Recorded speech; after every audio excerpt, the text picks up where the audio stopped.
Kolbe की वैद्युत अपघटन विधि। इसके पहले आप लोगों को बताया थे विकार्बोक्सिलीकरण द्वारा एल्केन का निर्माण। दूसरी विधि है आपकी कोल्बे की वैद्युत अपघटन विधि। कोल्बे की वैद्युत अपघटन विधि क्या है? ये कहता है कि जब किसी मोनोकार्बोक्सिलिक अम्ल, जिसको आप वसा अम्ल के नाम से भी जानते हैं, इस मोनोकार्बोक्सिलिक अम्ल को बोलते हैं वसा अम्ल। और इस वसा अम्ल के या तो सोडियम लवण को लेते हैं, नहीं तो पोटेशियम लवण को लेते हैं। और इसके सोडियम या पोटेशियम लवण का क्या करते हैं कि सांद्र जलीय विलयन के साथ वैद्युत अपघटन कराते हैं। सांद्र जलीय विलयन का मतलब क्या होता है कि जितना हम कार्बोक्सिलिक अम्ल लेते हैं या वसा अम्ल लेते हैं, उतनी ही संख्या या उतनी ही मात्रा में जल को लेंगे, ठीक है, या उससे अधिक ले सकते हैं। तो सांद्र जलीय विलयन के साथ इसका वैद्युत अपघटन कराते हैं। अब वैद्युत अपघटन में चूंकि एनोड और कैथोड दोनों पे होती है, तो जब वैद्युत अपघटन कराते हैं तो वैद्युत अपघटन के फलस्वरूप आपको एनोड पर एल्केन प्राप्त होता है और साथ ही साथ कार्बन डाइऑक्साइड गैस मुक्त होती है। इसी प्रक्रिया को बोलते हैं कोल्बे की वैद्युत अपघटन विधि। अब इसका एग्जांपल देखिए, इसका समीकरण देखिए।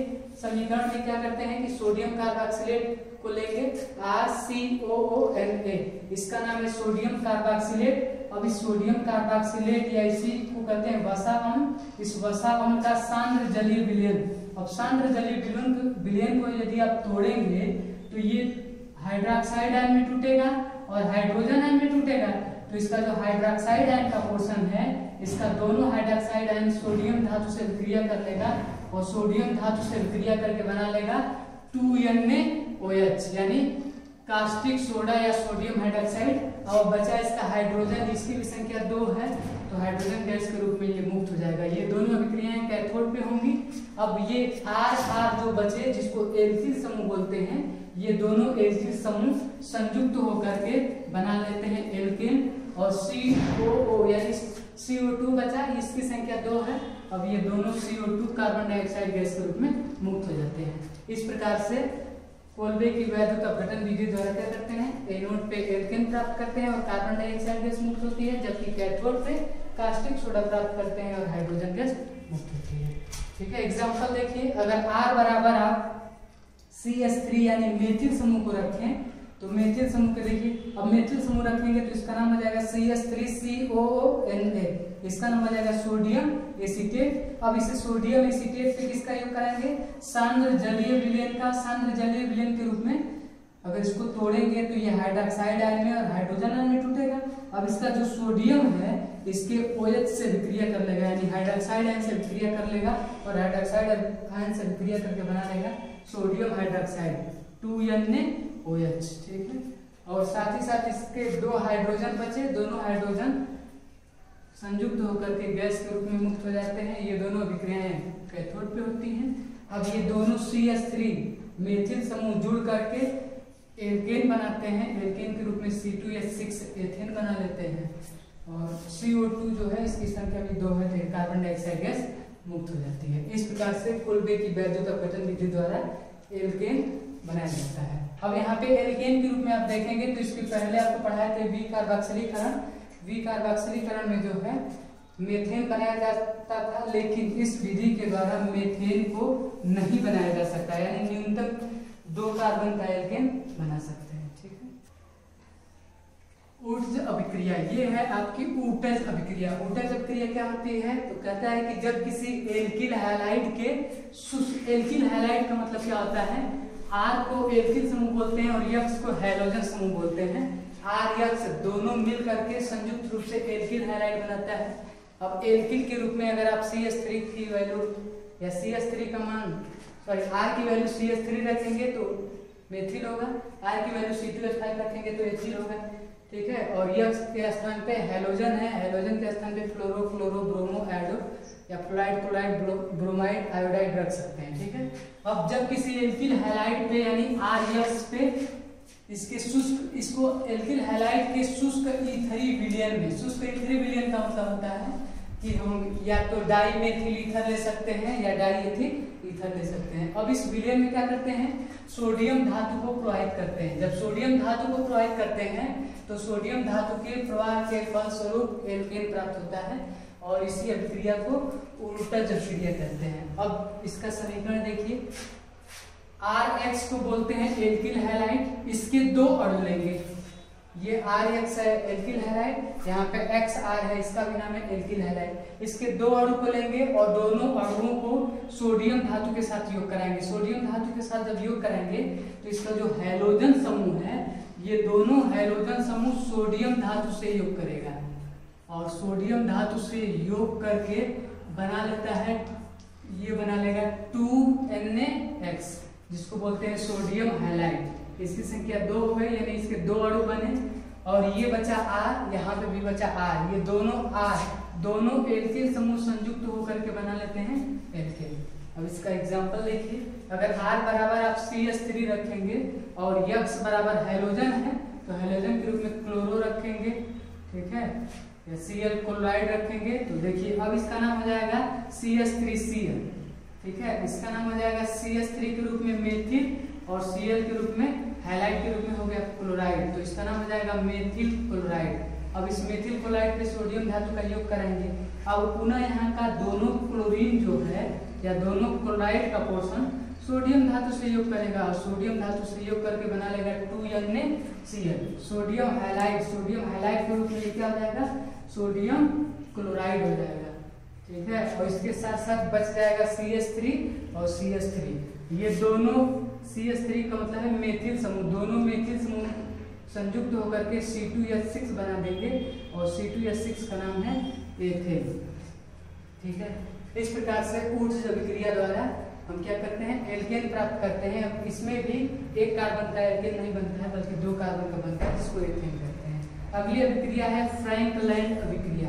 अब ये फ्रैंकलैंड अभिक्रिया क्या होती है, तो इसमें भी क्या करते हैं कि जब किसी एल्किल हैलाइड के शुष्क ईथरी विलयन में यहाँ पे सोडियम धातु प्रोवाइड करते थे, वहां पे इसके स्थान पे अगर हम जिंक धातु को प्रोवाइड करें तो देखिए जब किसी एल्किल हैलाइड के शुष्क ईथरी विलयन में कौन सी धातु, तो जिंक धातु को जब प्रोवाइड करते हैं तो जिंक धातु के प्रवाहित करने से आपको एल्केन प्राप्त होता है। इसको फ्रैंकलैंड अभिक्रिया कहते हैं।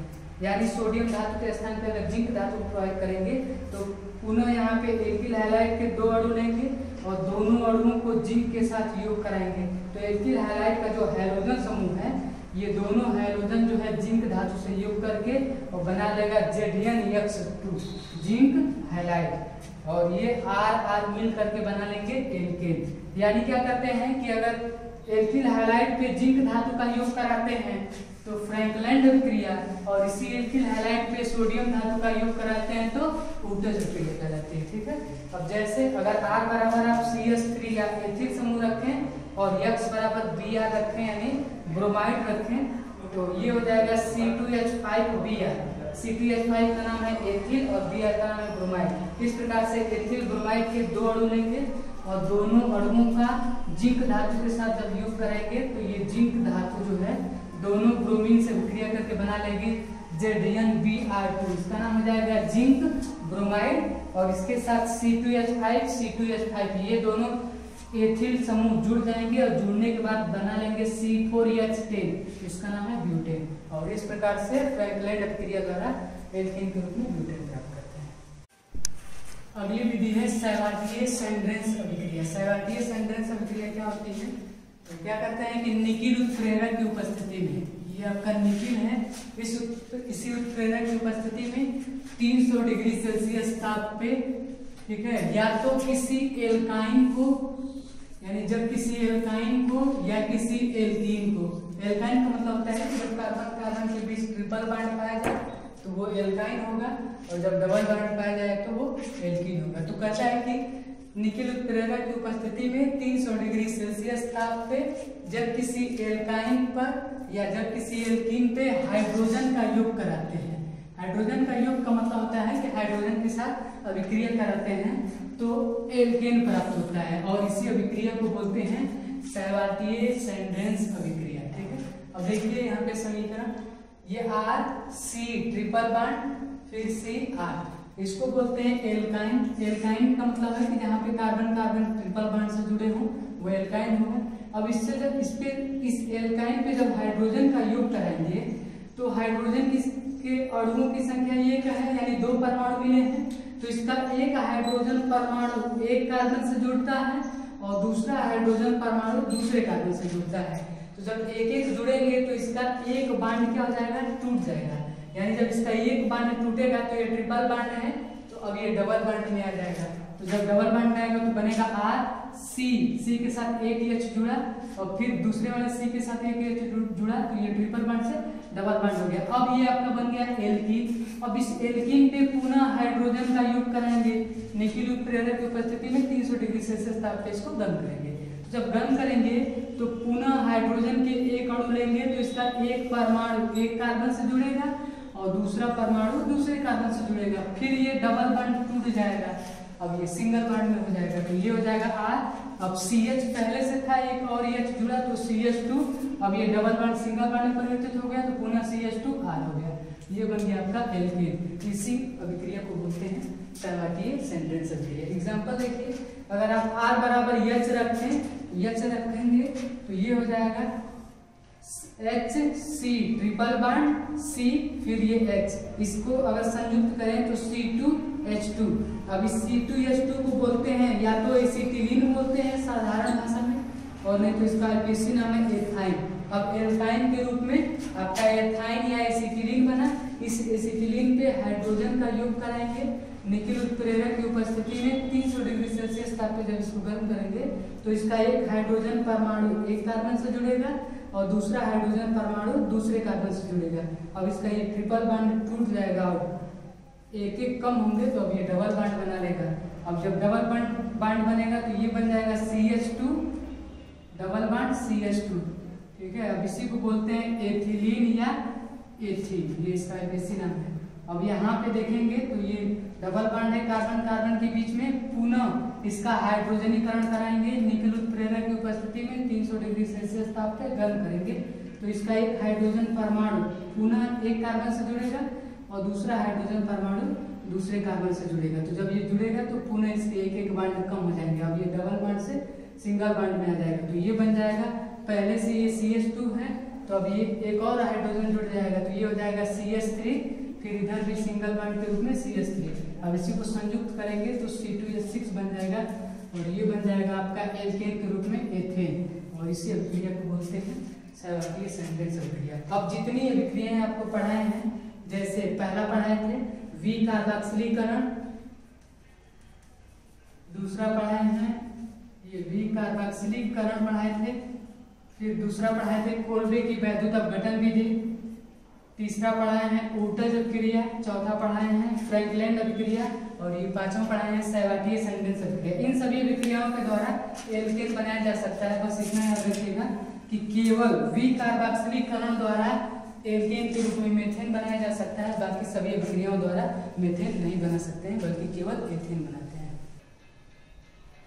ये एल्कीन बनाने की विधियां हैं। एल्कीन बनाने में पहली विधि है सेटजेफ का नियम। सेटजेफ का नियम क्या है? ये कहता है कि किसी भी निराकरण अभिक्रिया, निराकरण अभिक्रिया का मतलब होता है जिसमें हाइड्रोक्सी समूह उपस्थित हो, ठीक है। तो किसी निराकरण अभिक्रिया में उपस्थित हाइड्रोक्सी समूह, OH को बोलते हैं हाइड्रोक्सी समूह, और इस हाइड्रोक्सी समूह जो है उस निकटवर्ती हाइड्रोजन परमाणु को लेकर निराकृत होता है। निराकृत होने का मतलब होता है कि अलग होता है। जिस कार्बन परमाणु पे हाइड्रोजन परमाणु की संख्या न्यूनतम होती है, इसका मतलब ये है कि ये आपका निराकरण अभिक्रिया है। इस निराकरण अभिक्रिया में उपस्थित कौन सा समूह? हाइड्रोक्सी समूह। कह रहा है कि उस निकटवर्ती, अब इसके निकटवर्ती में हाइड्रोजन परमाणु कौन है? एक ये है और एक ये है। अब इन्हीं दोनों में से किसी एक हाइड्रोजन परमाणु को लेकर निराकृत होगा। वो कहेगा किसको लेकर निराकृत होगा? तो कहता है कि उस हाइड्रोजन को लेकर निराकृत होता है जिस कार्बन परमाणु पर हाइड्रोजन परमाणु संख्या न्यूनतम होती है। तो देखिए इससे, इस हाइड्रोजन से जुड़ा हुआ इस हाइड्रोजन, ये हाइड्रोजन जो है इस कार्बन से जुड़ा है, तो इस कार्बन पे हाइड्रोजन की संख्या 1 है और ये हाइड्रोजन जो है इस कार्बन से जुड़ा है, अब इस कार्बन पे हाइड्रोजन संख्या 2 है। तो इन दोनों कार्बनों में जिस कार्बन से हाइड्रोजन कम मात्रा में जुड़ा होगा या कम संख्या में जुड़ा होगा, उस हाइड्रोजन को लेकर के हाइड्रोक्सी समूह अलग हो जाएगा। तो इन दोनों में इस कार्बन पे हाइड्रोजन परमाणु संख्या न्यूनतम है, अतः इससे जुड़ा हुआ हाइड्रोजन परमाणु जो है हाइड्रोक्सी समूह लेकर के निराकृत हो जाएगा।